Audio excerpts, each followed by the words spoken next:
So Dr. Piehl is a pediatric intensivist at WakeMed in Raleigh, North Carolina, associate professor of pediatrics at the University of North Carolina, and associate clinical professor of pediatrics at Duke University. He previously served as medical director of the Wake Medical Children's Hospital and director of pediatric at Wake Medical Physician Practices. He is founder and chief medical officer of 410 Medical Innovation, a company focused on improving resuscitation in shock, sepsis, and trauma. His clinical interests include airway management, trauma, shock, sepsis, point of care ultrasound, and critical care transport. He serves as medical advisor for the WakeMed Mobile Critical Care Transport Team and teaches frequently on the management of critically ill children.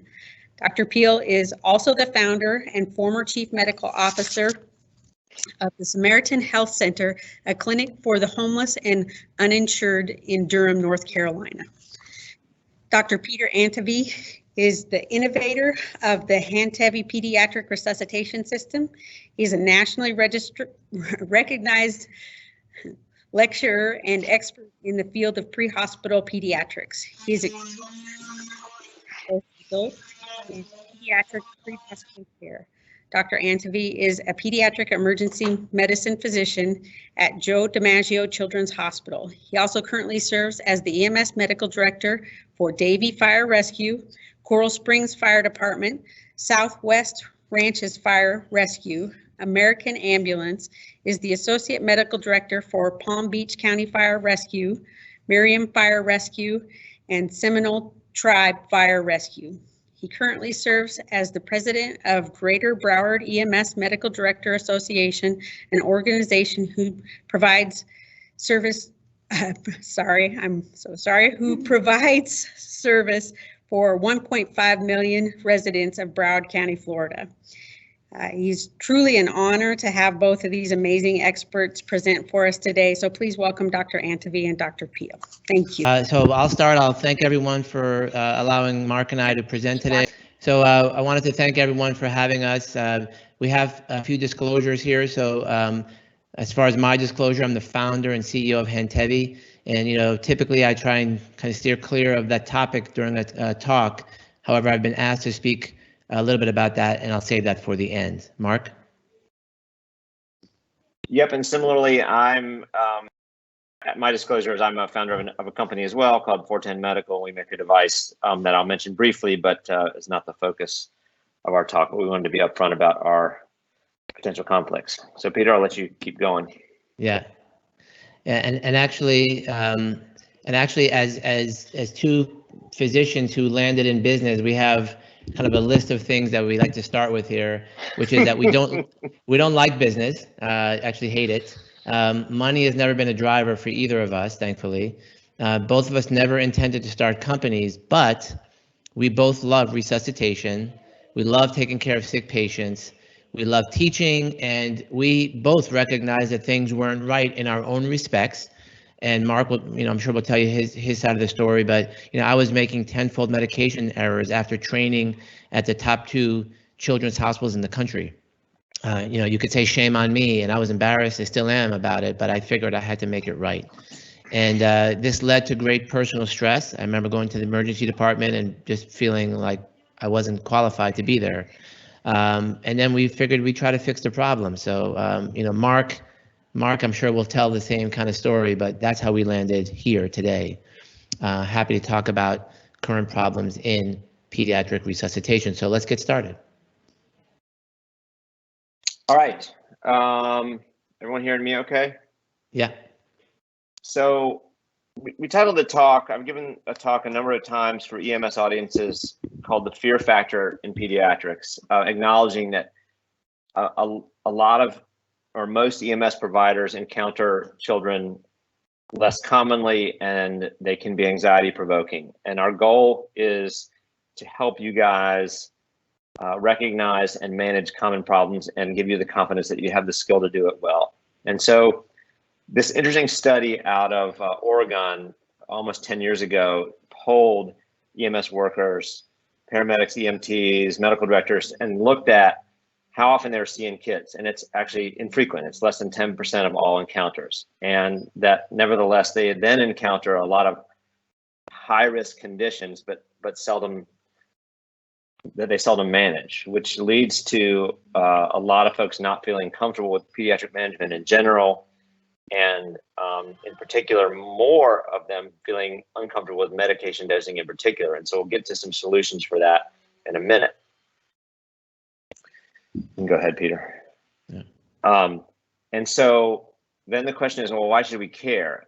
Why if we don't see kids that often pre-hospital, why should we expend our resources and time figuring out how to do it well? Well, I'll tell you, trauma is the most common cause of death in pediatrics. It's the single most common, and it's more common cause of death than all other causes of childhood death combined. So trauma matters. I wish we could make this a whole trauma talk. We're going to focus on cardiac arrest more, but happy to come back another time and do a trauma lecture in the future. On cardiac arrest, there is one pediatric out-of-hospital arrest each hour in the US, and pre-hospital providers are often the first point of contact with those kids. Your care can save lives and improve their outcomes. The figures on survival of out-of-hospital arrest in general are dismal, 10% or so, although we're going to present you some data on how to make that better. And we know that more time on scene providing essential interventions will improve survival. So part of our goal here is to help folks understand that and provide those interventions effectively. And Mark, you actually mentioned this 10% out of hospital patients survive to discharge for cardiac arrest. And that's been for decades. And so when the new guidelines came out, the 2020 Piehl guidelines, we of course read them very intently. And there were some items that I wanted to focus on here and throughout the talk. A little controversial, but I would like to give you some of the evidence behind it. So let's go ahead and just start right up front with the 5 kind of major things that I want to talk about throughout the talk that Mark and I will highlight. The first one is something that I think is very disturbing to me, which is the ventilation rate during CPR has now been increased from the 10 breaths per minute, which has been since 2005, all the way to 20 to 30 breaths per minute. And I'm going to show you some data behind that in a minute, and I want you to make your own decision after reading that as well. So that's number one. We'll go through that in a minute. Then we'll talk about the symptomatic bradycardia protocol, which, as you know, differs from ACLS in that it requires a cardiac arrest dose of epinephrine. And that's been like that for many, many years, to my chagrin. And I'll show you some data as to why I think that should have changed. The third thing is this fluid issue. And Mark is the national expert on fluid resuscitation, and he'll talk about this. But it's interesting that in 2015, they came out with some information based on one study, which Mark will get into later.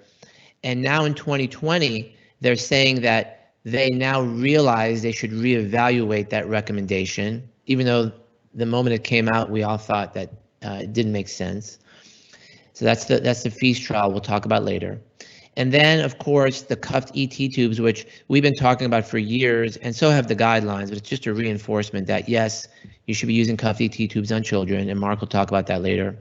And then what's exciting also is that they finally address hemorrhagic shock in the guidelines, but they talk about component blood therapy, and we'll give you our opinion in a little bit with respect to component versus whole blood in both EMS and in the hospital. So these are the 5 kind of big points that we're going to be going over today. This is very timely. I mean, everything you're hearing today from us is like hot off the press type of thing. So we hope that you enjoy it.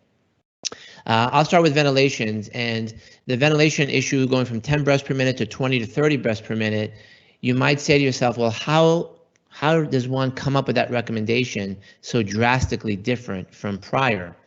And so I'll show it to you here. So just so you know, you could see here that this is the recommendation. It's from part 4. For those of you who don't know, there is this international consensus called ILCOR, and then the American Heart Association on the American side of things doesn't follow exactly everything they say, and they kind of make their own recommendations as well. This happens to be one of them. And you can see here that the Strength of the recommendation is a 2B, which is weak. And then you can see that the quality of the data is a level C, and that's kind of like one of the weakest we have available out of A, B, and C. So this recommendation is not a strong recommendation, and the question is why? Why make it? And before I move on, I want to highlight a name. So just notice that the people who are making these decisions may be the same people involved in the studies that affected these changes. So let's go to the next slide.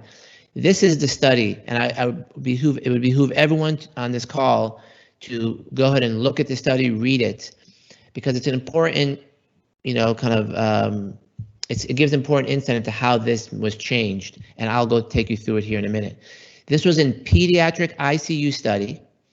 All these children had an airway. They were all intubated. But interestingly, if you look at the population that they had, remember this is across several hospitals, look at what they find here. You can see that 60% of the children in this study had a pre-existing condition of congenital heart disease. And I'm not even going to go over the other pre-existing conditions, but these are ICU patients that do not resemble the patients that we take care of in the field. That's number one. And remember that name I told you earlier, there it appears there at the top. So these are all great doctors, don't get me wrong. But this study started in 2013, it ended in 2016, and now we have here a paper published in 2019 regarding airway. The other interesting point about this study, out of all 47 patients, not one of them received ventilations according to Piehl's guidelines. So it just shows you how hard even it is in the ICU to do that. Secondly, this is another important thing. When you look at the presenting rhythm for these children in this ICU study, you can see here that 74% presented with bradycardia with poor perfusion, and 8 or 17%, you can see 2 rows above, presented in what we see in the field, 84, 85% of the time, asystole PEA. And you can see here, none of those patients survived. So from the bottom to the top, where they're located, their airway, their fluid status, their presenting rhythm, none of it goes in line with what you and I see in the field. And that's why making this recommendation based on this study, such a small study of 47 patients, I think really has to be looked at. And I'm calling on the writing group to really reevaluate this situation, because there's a lot of other data that supports keeping it at 10 breaths per minute. And just to kind of keep on moving on here, this is ILCOR, right, the International Consensus on CPR. And you can see here that they actually recommend sticking with the 10 breaths per minute in pediatrics, saying there's just not enough data at this point in time. And we agree with that part. And if you want to get more detail, I wrote a 2,500 word editorial in EMS World, which is now published online, and it'll be published in the print edition in February. I sent it out to the AHA. They knew I was writing this. I'm still waiting for their feedback. And before I pass it over to Mark, I want to take you to an agency who not only went to 10 breaths per minute, but they actually went down to 6 breaths per minute. And this is their data that they highlighted. This is Polk County, Florida. And this is the publication that came out in Resuscitation in 2019. Interestingly, this study was not utilized in the guidelines in the review of studies. But look at their data.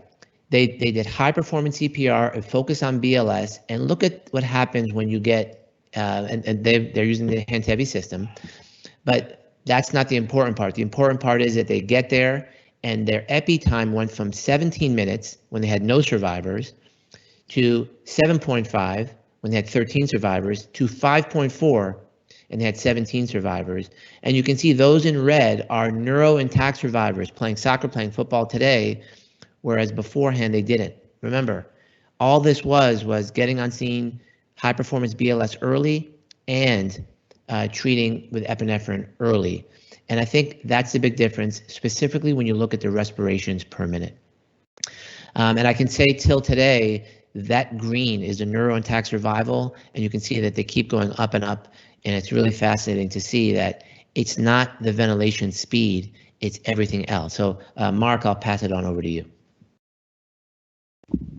Yeah, I think it's important to make note of the interventions that the Polk County group implemented in increasing their cardiac arrest survival pre-hospital. They had a 0% survival. They said, this is not right. We have a lot of drownings. We have a lot of cardiac arrest in the field. We're going to improve our practice.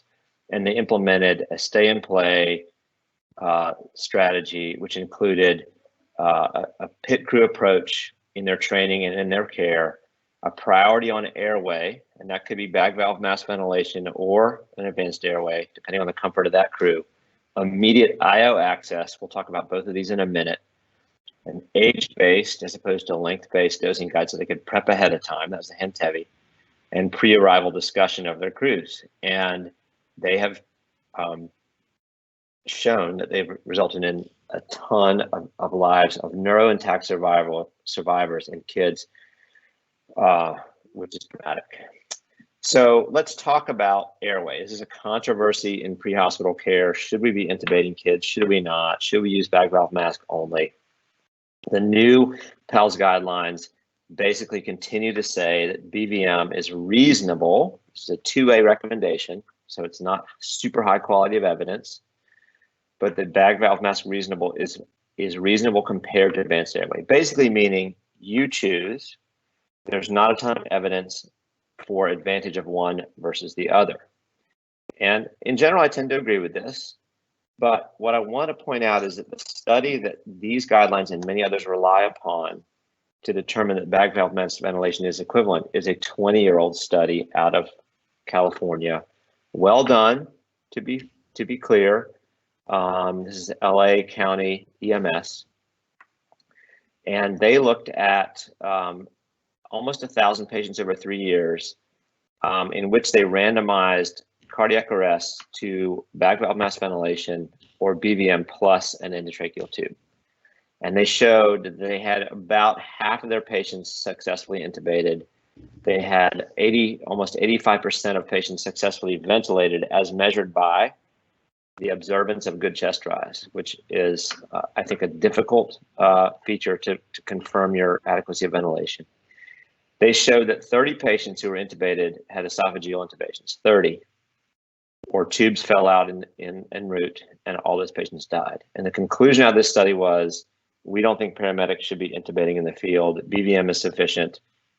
Just bring them to the ED, and we'll figure it out there. And I want to challenge that concept a little bit. This is the conclusion. The addition of out-of-hospital intratracheal intubation to a paramedic scope of practice that already includes BVM did not improve survival. And should we rely on these data from 20 years ago to continue to inform our practice? Maybe, maybe not. The questions I have about this study are, did they teach effective bag valve mask ventilation? If you learn nothing else, know how to do that well in a child. And I'm going to show you my condensed course on this in just a minute. It's hard to do. It's a life-saving skill that's not easily performed well. Remember that this study was done before we had routine use of end-tidal CO2 to confirm ET2 placement, adequacy of chest compressions, etc. It was before the introduction of supraglottic airways, which I know Peter is using in his agency and Polk County does as well. It's unclear how effective their training method of endotracheal intubation was. It was possibly a 1-3 hour session, after which a paramedic might have encountered a need for an intubation 2 years subsequently. So routine training in simulation is a key. It was certainly before video laryngoscopy, of which I'm an advocate, and I don't believe in direct laryngoscopy really anymore. And for those of you who are carrying ketamine, it was before widespread use of ketamine as an airway, as an induction agent.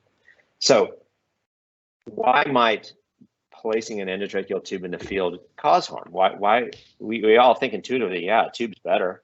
Got to have an ET tube in for every cardiac arrest. Why might it cause harm? Well, one, we tend to interrupt compressions to do something like place an advanced airway. And as you see in the chart on the right, every time we interrupt compressions, the perfusion pressure to the brain or to the heart in the case of an MI or any vital organ drops dramatically when we stop compressions. And the reintroduction of compressions takes a while to get us back up to that adequate perfusion pressure. So every time we stop for a pulse check or to take a look in the mouth or do anything else, switch compressors, we end up harming perfusion to the brain. And so placing an ET tube can interrupt that, unless by the way, you use a video laryngoscope and you don't interrupt compressions for ET tube placement, which I advocate. In our trauma room in our ED, if we have a kid come in and arrest, one of my first announcements is that we're not going to stop compressions while we place the tube. We're just not. It can be done. It's much more difficult to do it with a standard laryngoscope blade, in my opinion. Why else might the intubation cause harm? Well, esophageal placement. Guess what you get out of video laryngoscopy? You get observation of direct laryngeal placement with you and your observer. Your fellow observers can watch it on the screen. Of course, end-tidal CO2 is a confirmatory measure. Focusing on the airway may delay our other interventions in the field, like epi and IO placement. We get that.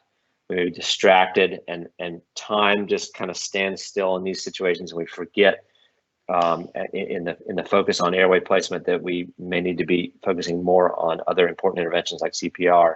There is a risk, as Peter mentioned before, of hyperventilation. When we have a tube in, we're more likely to breathe more for the patient and actually hyperventilate, which is bad for the brain. And we're all tempted to put on 100% oxygen for every sick kid or every cardiac arrest when we can actually cause harm by giving too much oxygen, something to keep in mind. All these are possible risks with endotracheal tube placement or even supraglottic placement. And Mark, I'm just going to add one thing on that we've started in the field here is instead of RSI, we use DSI, delayed sequence induction, and essentially Correct. we force a 3-minute interval of making sure that the blood pressure is normal before we intubate, and also making sure that the O2 sat is at least 94% for 3 minutes prior to intubation. So I think that that's also another big piece here that we've also learned now about peri-intubation arrest and so forth. So yeah, absolutely. And your previous speaker actually highlighted that concept of DSI, of which I'm an advocate. And again, I could do another hour talk on this, but my practice now in the ICU and the ED, and what I'm teaching a lot of our pre-hospital folks is in a semi-elective intubation, I use ketamine only and paralyze after the fact in a dying child, because it allows us to oxygenate during the intubation and place the tube during spontaneous breathing. Adequate dosing of ketamine is important there. I use 2 to actually 4 milligrams per kilo. It's allowed the scope of this talk, but I want to advocate the DSI approach. All right, so why could an endotracheal tube help? Why do I think we probably should be training ourselves up to do this well? Well, why do kids have cardiac arrest? It's not because they have an acute STEMI, right? It's because they drowned or choked or had bronchiolitis or bad asthma. It's usually an asphyxial arrest. And therefore, to get that heart started again, what do we need to provide? We need to provide oxygen and adequate ventilation. And the best way probably to do that is with an advanced airway. We can much more accurately measure the effectiveness of our breaths and our chest compressions during arrest with an advanced airway in place. The end-tidal, I find, is harder to accurately measure with a BVM only. There's a lot of leakage. A cuffed ET tube, which we'll talk about briefly, allows us to provide a small amount of PEEP, which reopens those collapsed lung segments, thereby improving our oxygenation and ventilation and actually the cardiac output. And cuffed ET tubes then further potentially minimize aspiration. There's controversy about these topics. You can find a million studies on them, but those are general concepts to keep in mind. So what do the new PALS guidelines tell us about managing the airway, besides that BVM is the acceptable approach in the field? And they focus on, rightly, common, you can go to that next one, Peter, that's good. They focus on the commonly undertaught and performed airway interventions like proper airway positioning in a kid. So whether this is a child in respiratory distress or a child who has experienced a cardiac arrest and you're trying to ventilate, remember that proper airway positioning is key to establishing that airway. And in a toddler or an infant, remember that you need a shoulder roll, because that big, huge tongue is going to occlude the back of the airway in a second if you don't give a nice, adequate head tilt. And I often place a 1-inch or so shoulder roll under the kid with a big occiput, like you see pictured on the right. So what if they are a trauma patient, or that's not effective, or they are a narcotic overdose patient or a seizure patient who's gotten a bunch of Valium and they have airway obstruction and the head tilt doesn't work? Well, remember the jaw thrust. This is the key intervention that I use on a regular basis. And what I've shown here is a real live application of a jaw thrust. This is a child who I put to sleep for an MRI. And on the left-hand side of the screen, you see this child laying in MRI with the tongue pushed up against the soft palate, the epiglottis pushed backward to the back of the throat. She's breathing okay, but a little more of that, and she's going to have complete airway obstruction. And then crawl into the MRI scanner and ask the tech to spin one more sequence, and then you see a jaw thrust performed. I pull the tongue forward, I give a lot more room in the back of the throat, and the epiglottis is pulled off the back of the throat. A jaw thrust is your absolutely most key airway intervention if you want to adequately bag valve mask ventilate.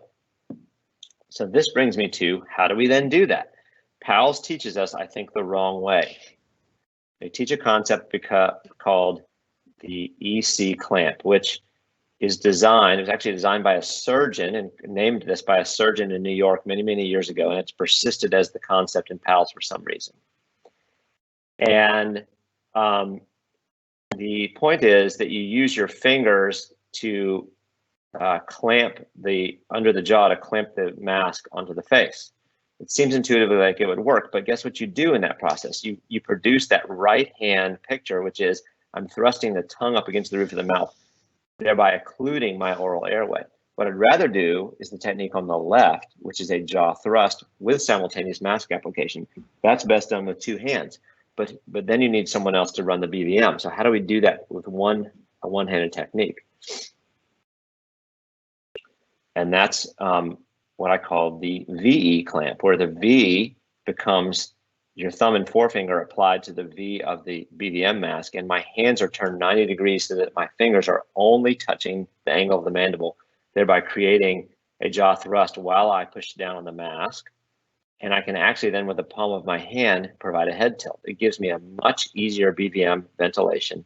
I can ventilate that kid almost all day if I need to before an advanced airway is placed.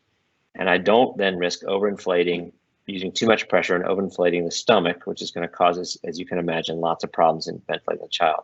So I'll show you a little video here of how to do it wrong and right. This is a mannequin, not a live patient, even though it looks like a live patient. So note, I'm going to gently tilt this baby's head, apply the mask, and my fingers do not appear anywhere under the mandible. I'm just giving a little jaw thrust, tilting the head, and using a very slow, soft breath. What we're tempted to do is this, in an emergency situation, push down on the mask, create an airway obstruction, and breathe as fast as we can, and that's just not going to be effective. So making yourself learn a BVM technique and practicing it in simulation is essential to providing that intervention in the field. All right, quick turn to another PALS update is use cuffed ET tubes. I'm not sure why this is in there. I think it's old news. We always use cuffed ET tubes. There's almost no role for uncuffed except if it's a tiny tube like a 2.5.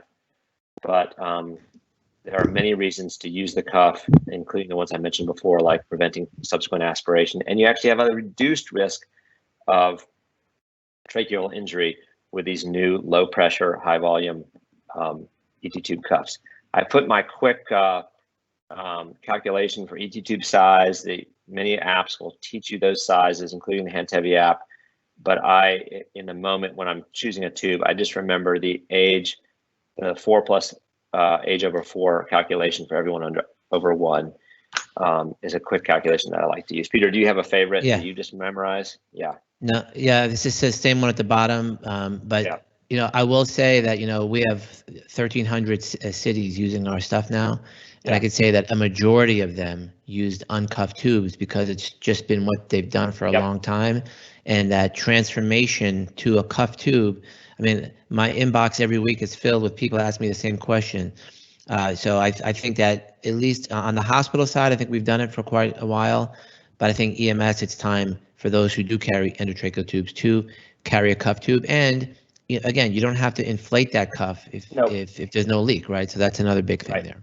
Peter, let me just point out, well, why did this controversy arise? It used to be thought that because the smaller children have essentially funnel-shaped airways, that you needed to wedge the tip of the tube into the airway to get a good seal. And what that would do is actually cause tracheal trauma at the cricoid cartilage and produce subsequent narrowing, which may have required surgery or other interventions subsequently. It caused harm. The cuffs actually spread the pressure out of that endotracheal tube across a wider surface area of the tracheal lining, thereby reducing the risk of injury and improving your seal. And it doesn't increase the diameter of the tube that much. When you deflate the cuff, it only increases it a tiny bit. So there's really no reason not to use the cuff tube. All right, awesome, Mark. Well, I think now let's move into another topic here.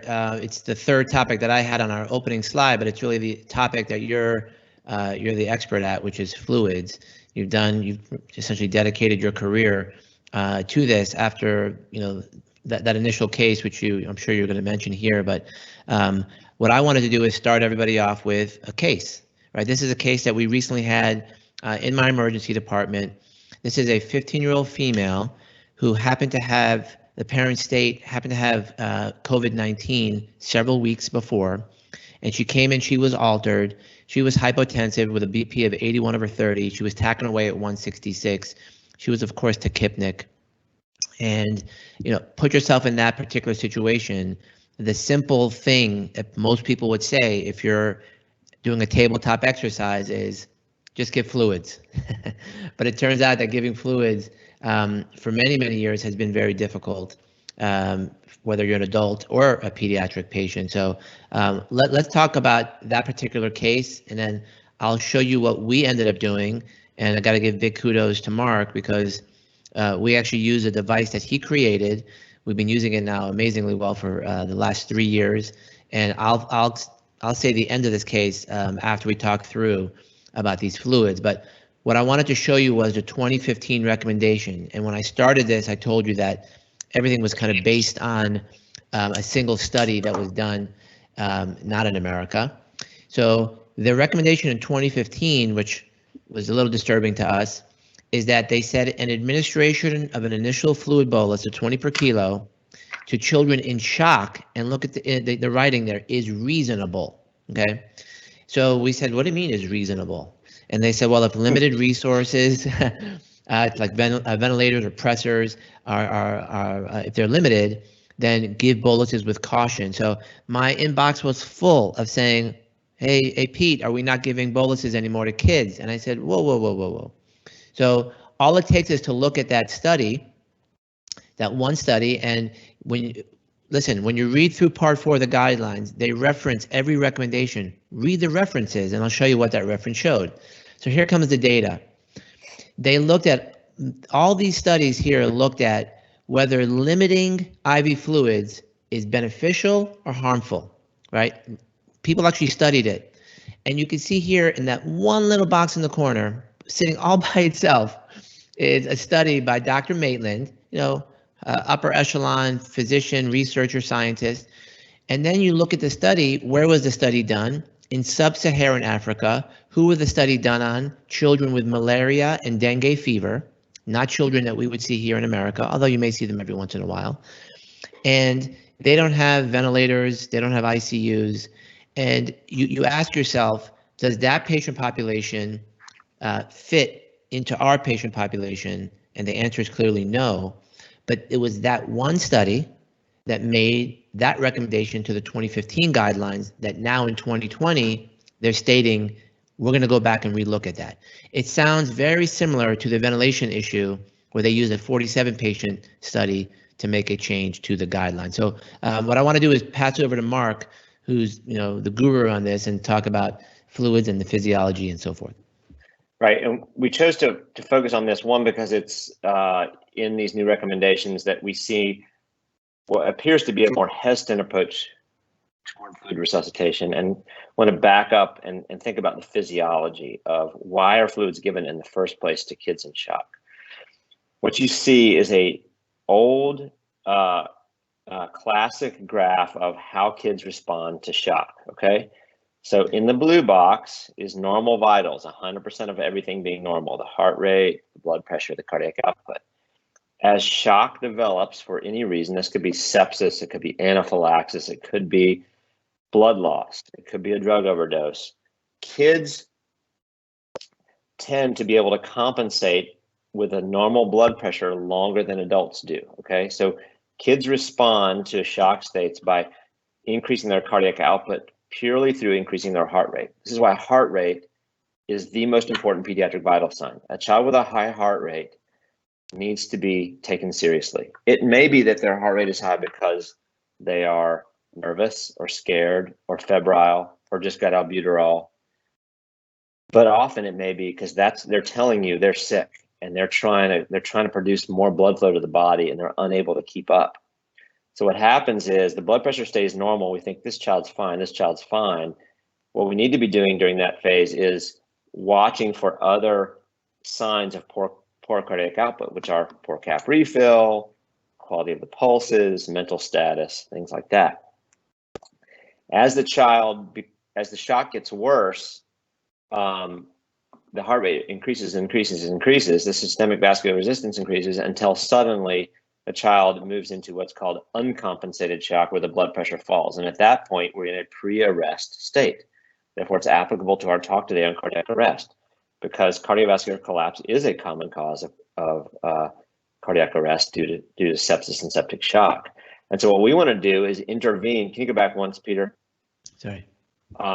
What we want to do is intervene in that middle box in the compensated shock phase, compensated meaning before hypotension, and resuscitate, provide enough volume, vasopressors, antibiotics, those things in that window before we progress to hypotension. And a quick second calculation I like to remember is in every child over 1, hypotension can be calculated by 70 plus twice their age. So I look at a child, I see their tachycardic, I see their mental status is altered, I see they're modeled. If the blood pressure is under 70 plus twice their age, I know that we have to react super quickly. And in those cases in particular, we need to be willing and able to provide volume resuscitation with continued reassessment. Go ahead, Peter. Okay, so where did some of this hesitation come from? Well, it's the study that Peter mentioned. And interestingly, by the way, I'll preface this with saying that even in the adult literature, we will find FEAST, the FEAST trial cited as the study, which teaches us that fluid may cause harm. And to be clear, fluid may cause harm, but we need to think about where and how it may. The FEAST trial was a big study done in Kenya and other parts of Tanzania, other parts of sub-Saharan Africa, looking at children with severe febrile illness and some marker of impaired perfusion, poor cap refill or altered mental status. And they were randomized to getting an empiric fluid bolus or not. That fluid bolus was given over 1 hour, so not a lot of fluid given over a long period of time. And it was repeated once if the child wasn't improved. And they showed that the fluid bolus group had actually a 3% higher mortality than the others. And if you listen to talks on this trial, you will hear people say that this was a septic shock trial. It was specifically not a septic shock trial. So let's look at why there may be some problems with this study. 60% of the kids had a hemolytic disease, and a third of them had a hemoglobin of less than 5. That's about as low as you can get and survive. And these kids had chronic hemolysis with severe anemia. They had no access in these settings to ICUs, to high flow nasal cannula, in some cases not even to oxygen, certainly no ventilators, and certainly no vasopressors. They had no way of objectively measuring volume status, and I know that's a problem in pre-hospital care also, but they didn't have ultrasound, nor was it even thought of at that time to be used.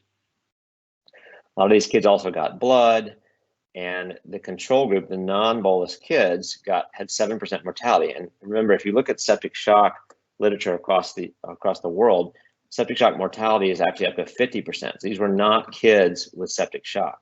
And lastly, kids with hypotension just got fluid boluses. They weren't randomized into the non-bolus category. So the sickest kids that we were interested in didn't even get included. So the question is this applicable to our world? Go back to that previous one, Peter, one real quick.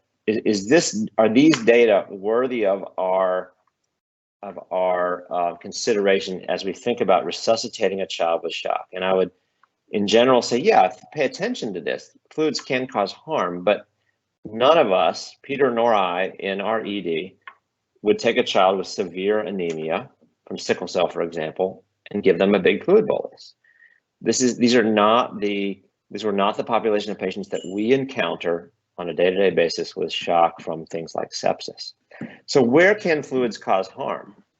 And the joke I like to make when on a call with a pediatric ER doc like Peter is, it's always the intensive care doc's fault that volume overload happens. This is whether it's the adult world or the pediatric world. It's not usually, volume overload does not usually occur from the pre-hospital or emergency department care. It occurs after days. So this is a child with a ruptured appendicitis. What we're looking at is our EPIC fluid balance flow sheet. And you see this child got about five liters of fluid on her first day after her ruptured appy. She needed that fluid. But then over days' time on the ward and in the ICU, she kept getting more and kept getting more and kept getting more, and no one was paying attention. And we ultimately resulted in hypoxemia and the need for readmission to the ICU for high flow nasal cannula. Volume overload causes problems, but it's because of inattentive resuscitation subsequent to the initial rescue resuscitation. And it causes all these problems, but don't confuse proper shock reversal in the first minutes and hour of care with late fluid resuscitation and its potential and actual harms. So Mark, before you came along, we would be doing the fluid boluses in a very kind of old-fashioned way, I would say. But you could see here, I guess, if you want to go over this slide, and then I'll talk about the slide afterwards about what we do. So right, so the PALS guidelines now say here are our recommendations, and I agree with number one, green, high recommendation: reassess the patient after every fluid bolus and assess for volume responsiveness. Absolutely 100% do that, and we neglect that. This is true for kids and adults. An adult with septic shock coming in to the ED or in the ambulance may get a liter hung on a pressure bag or a pump or whatever, and then we think about later, did that work or not an hour later? That's passive resuscitation. We should give a fluid bolus of a small amount, 500 in an adult maybe, 20 per kilo in a child, and immediately reassess. Did that work? Is the blood pressure better? Is the perfusion better? Let's maybe give one more. Okay, let's stop. We're at 40 per kilo now. Let's get vasopressors going. That should be an active early process that is difficult to do unless you're providing an active resuscitation technique, which we'll get to in a second. Number two, isotonic crystalloids or colloids can be effective. This is a big controversy that is undergoing a lot of research currently. Should we use colloids like albumin or crystalloids? It's probably true that crystalloids are fine and maybe even best, but that the balanced solution like lactated ringers or Plasmolite is likely better than saline. Let's keep that in mind as well. So as you have the opportunity to use LR as your initial resuscitation fluid, it's probably better in most patients with septic shock for reasons that I won't get into a ton. But remember, saline is a high chloride, high acidity solution, and it may cause long-term harm if we use too much of it. So I tend to reach for LR now because that's what we have in our hospital. And then lastly, how much? And Peter's going to get into this for a second, but PALS is also validating that we start with a 10 to 20 per kilo bolus. There's a movement because of FEAST to move to 10 per kilo, though I don't believe the evidence supports that, and makes us too weak in our initial resuscitation. But 10 to 20 per kilo, as long as you're giving it quickly and reassessing quickly, then you will not cause harm. Okay, perfect. So, Mark, I will tell you that for as long as I've been doing this, both in the ED and now really a lot in EMS, a lot of people just are fearful of giving too much fluids. And when I say to someone, hey, patient's hypotensive, like you alluded to, we have to react quickly. What I hear in the field is, all right, wide open. and that never works. Even worse, when we're 5 minutes away from the hospital, people just say, oh, we have 5 more minutes. We're going to get to the hospital. Let them do it. That's wrong answer number 2, because we can do it a lot faster than the hospital can. And that's just because we are, we have a very closed encapsulated space. We are quick. We don't have to go to the Pyxis. We have it. We can do it. Then I hear this thing push-pull, right? And the only way that really you can get fluids in quickly is if you're actively manually putting it in. And so for years, we would do push-pull. I'm still in resuscitations, well, not anymore after, thanks to you, Mark, but when I tell people push pull in one of our courses, they look at me funny, like, how do I do that? I need a three-way stopcock. It's complicated, right? So what happens is children in shock almost, I would say a majority of the time, never really get rapid fluid, boluses. And then I think that we should always remember, like you said, reassess after each bolus. And yes, we can give lots of fluid. We can give it fast, specifically if you're hypotensive. And there are cases of 200 cc's per kilo in the first hour, and a child needing that. And like Mark said, the balanced crystalloid is probably better. So this is push-pull. If you've never had it before, then you have a three-way stopcock. There's your very large 60 cc syringe, and Mark will explain why that's actually worse. But there is an end to the patient, and you can see that the three-way stopcock is off, and it's on to the IV bag. So when it's off to the patient, on to the bag, you pull out from the bag, then you flip that completely a 180 off to the bag into the patient, and you squeeze in. So it's flip, pull, flip, push. And believe it or not, this takes time to get a 20 cc per kilo bolus, specifically if you're going through a 24 gauge IV with a very large syringe. The dynamics of that don't work out so well. And so if you want to make someone upset with you, ask them to do a push-pull IV bolus for you, and then you can watch them struggle.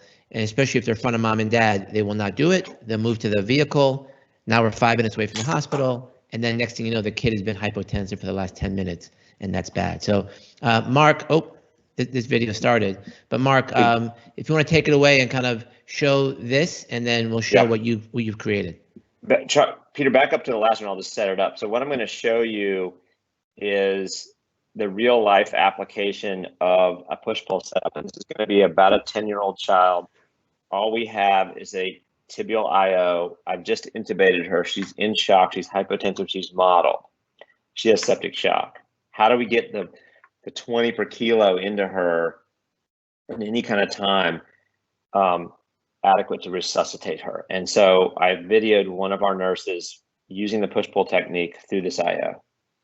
And by the way, I'm going to make one more mention so people recognize these syringes were not meant for in and out and in and out. They're meant for one-time use, right? Because every time you go in and out, your hands are sitting on that plunger, and you're introducing bacteria into that syringe each time. So focus on that as well while you're watching this.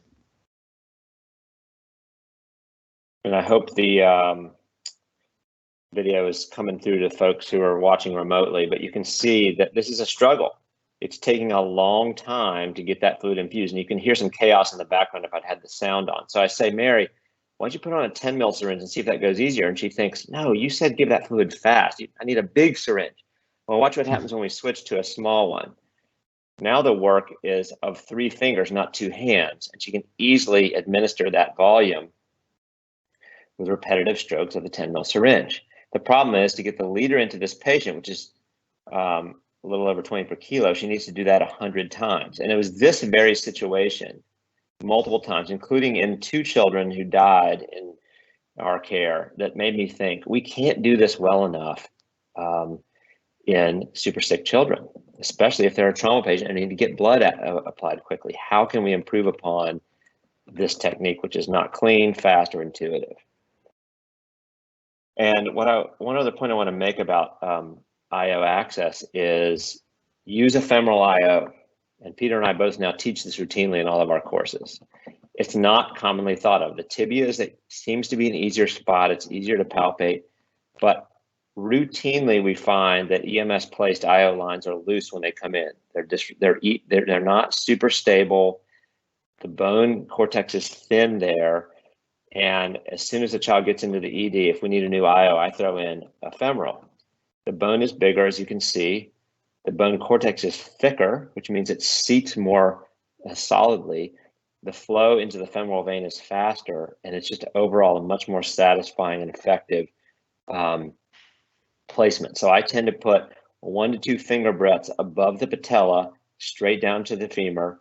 But note that there's a lot of soft tissue at that point where there's not in the tibia. You can even see in this image, you can see how the IO is pushing down on the soft tissue. So you have to use a big enough needle. The pinks will never work for this, often a blue or even a yellow. And what you want to do is when you put the tip of your needle to the bone, you need to see at least one black line emerging from the skin before you drill on through, like you see in the two left-hand pictures. There's at least a black line above the skin. That tells you there's enough room for me to push that IO on through the bone cortex. Otherwise, it's not going to be deep enough. That will be the one thing that'll get you if you use too small a needle in the femoral IO. Peter, do you want to comment on that at all? Yeah, actually, I think that there was a great paper that came out this past year looking at children, both infants and children who had the tibial IOs placed, and to a great degree, I think over 35% of the time, the IO needle either fell out or actually went through the bone or wasn't even near the bone, and it was filling up the calf. So that's the first point I wanted to make. And I really think that the other issue with the femoral IO is we only allow it now in our systems in a cardiac arrest patient. You shouldn't put this in a patient who's awake and alert, let's say a septic patient. Good point.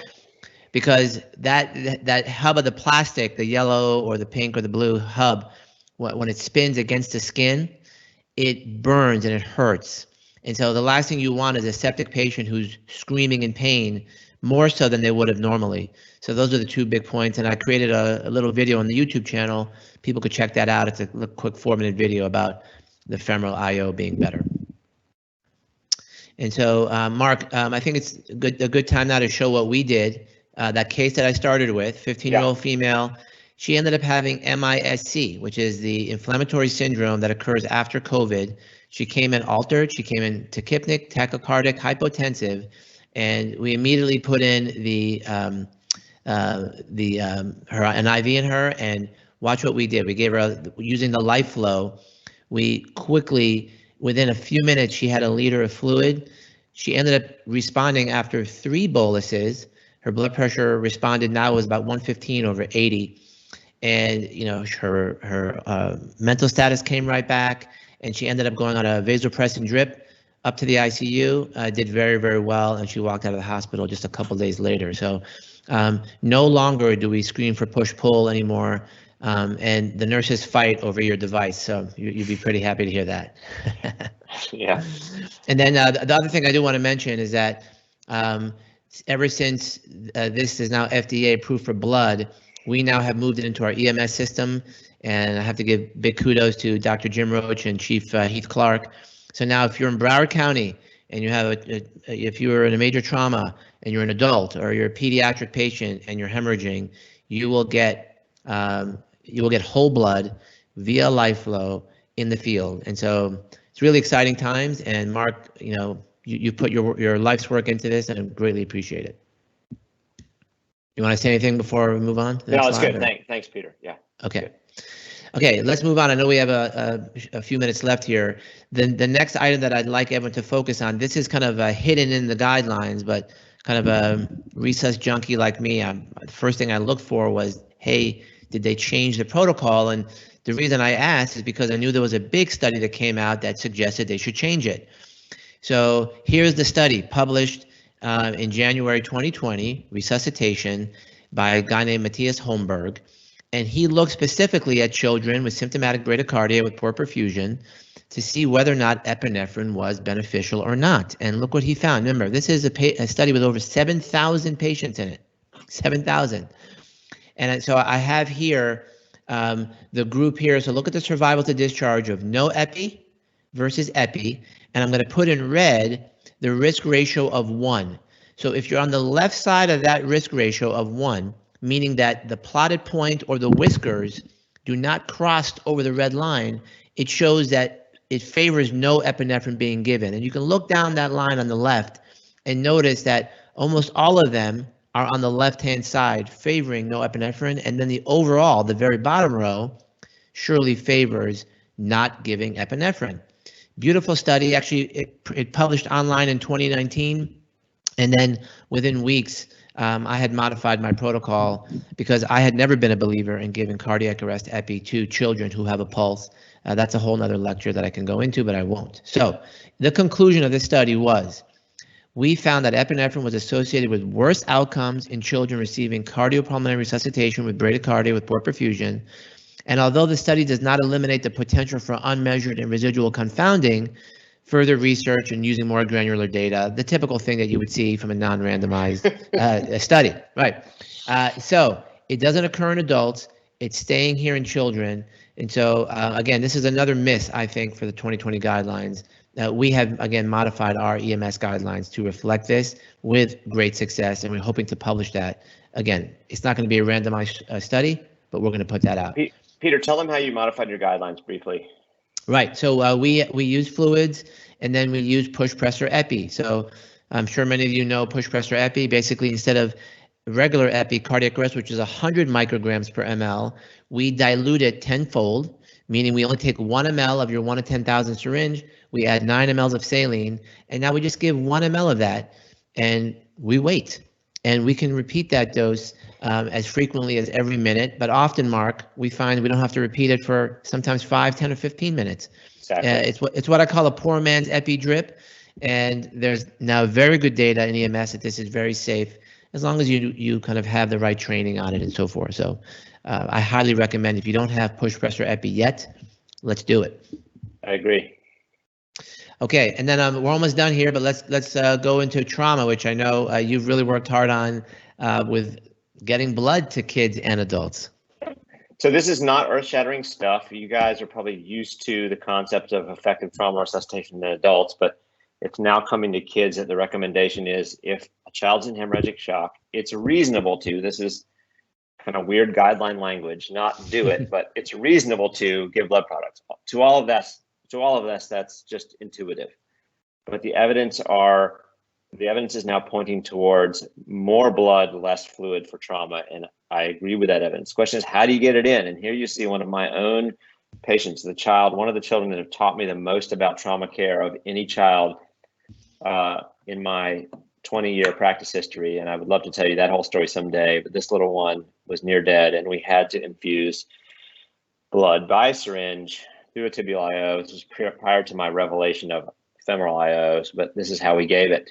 And this child was in hemorrhagic shock. And if you notice, there was actually 2 tibial IOs going at one time. And this validates that bleeding children need blood.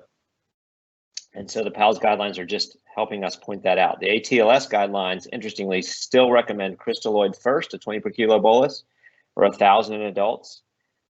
If you have blood available, and I hope that some of your agencies are beginning to carry whole blood forward, although I know it's a very complex thing to organize in your agency, it's worth pushing for, because fresh whole blood, warmed ideally, given as your trauma resuscitation fluid, is key. And so the guidelines are now suggesting a 10 ml per kilo fresh whole blood. If you don't have that, use balanced ratio transfusion, which means the same amount of blood in plasma and platelets. Plasma only is next, and then fluids lastly.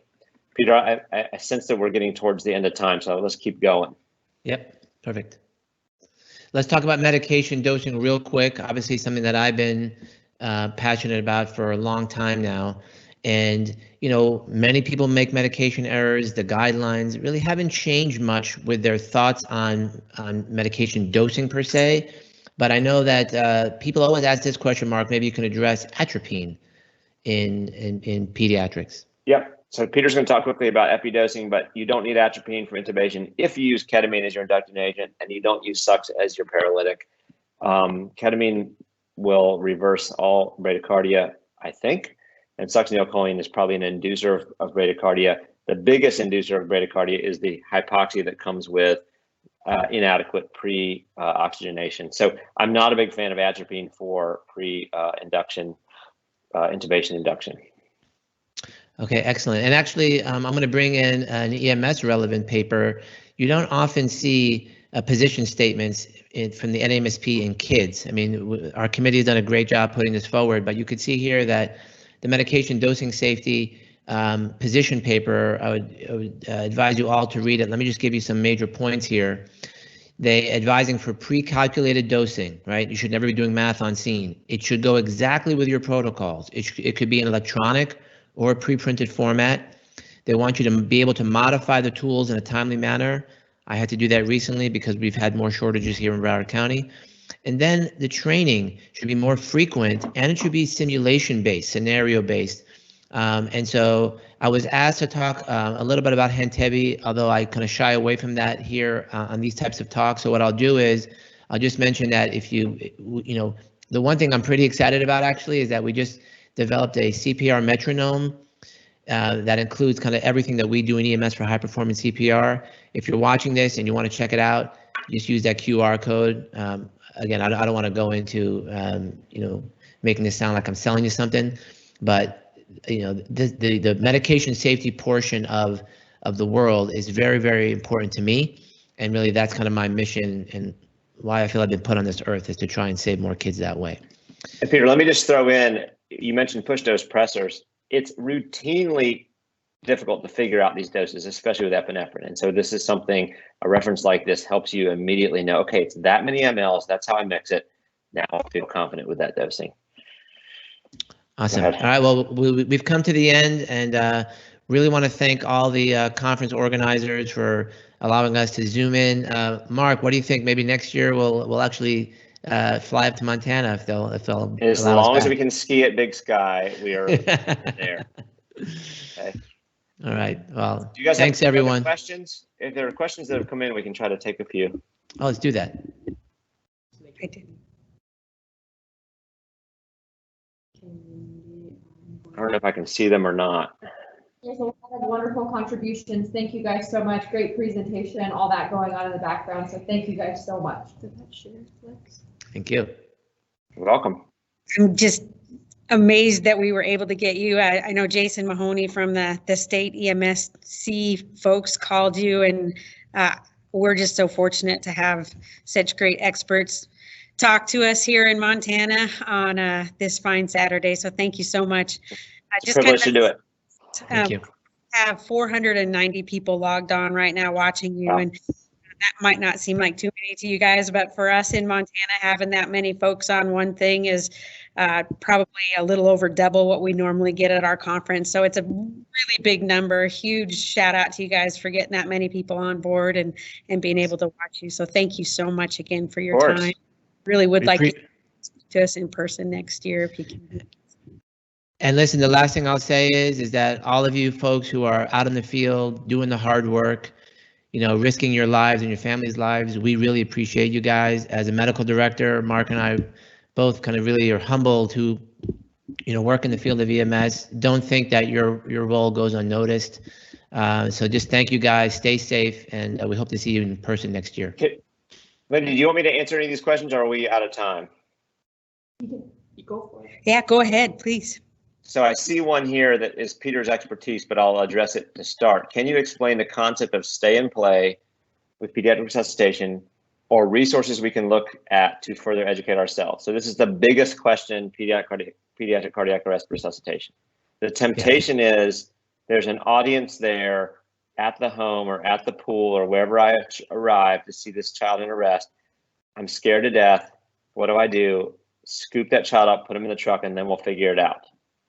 And if you watch some of Peter's videos on the pit crew approach, it's exactly the reverse. We prepare ahead of time. I know it's a 10-year-old. I'm going to pull up these doses. I know what the different doses is. I know what the ET tube size dose is going to be before I get there. We're going to drop down on our knees and address that child's problems at the scene, the ABCs quickly. BVM, CPR, IO access, epi. You notice in one of those first studies, Peter showed that the biggest win in that Polk County data was getting the time to first epinephrine dose down many, many minutes to what it had been. So stay and play means not stay there forever and then have the docs and the ED say, why did you take so long? No, it's get the essential interventions done on the scene. And those are BVM or advanced airway placement, IO access, and CPR continuously going, defibrillation if necessary, and a dose of epi in. And I think you will find that you can dramatically improve your outcomes that way. Do you want to address that, Peter? Yeah, I think you said it perfectly. Here's what I tell cities or agencies. Go back 2 years, look at all your pediatric cardiac arrests, and find out how many of those children are walking, talking, playing soccer today. There's your answer. And if you have a hospital system who tells you that's incorrect, look at the data. Look at what Polk County, they had 0 survivors and now they have dozens of survivors. And so the data doesn't lie, and that's why I'm very big on data. I'm very big on evidence. If you're going to do something, you prove it. You know, this is not snake oil, it's the fact. So please do everything in your power to treat kids like little adults if they're in cardiac arrest. And if there's data to prove it otherwise, please let me know. Oh, it's a big but bucket, I think you said it Raj. exactly Big right. gray bucket. Yeah. Yeah. Awesome. So, okay. And okay, and if there's no other questions, I know you guys are short on time, but we really appreciate, again, the opportunity to be here. Lindy, I don't know if you guys have, there's too many questions for me to go through them all. Are there any that stand out to you or anyone on the line there? We're good right now. Okay, Awesome. We answered every question that's possibly could be answered. I'm kidding. All right, well, it's been a privilege to be a part of this. Thanks for inviting us. We hope to participate again next year. All right. Once again, thank you guys so much for coming and joining with us today. We really appreciate it. And like Lindy said, we are ecstatic with the number that turned out to listen to you guys. And thank you for doing the crash course IT stuff with us yesterday and all of that too. We know that you are a busy gentleman, and it doesn't go unnoticed that you took the time out with us. So we really appreciate it.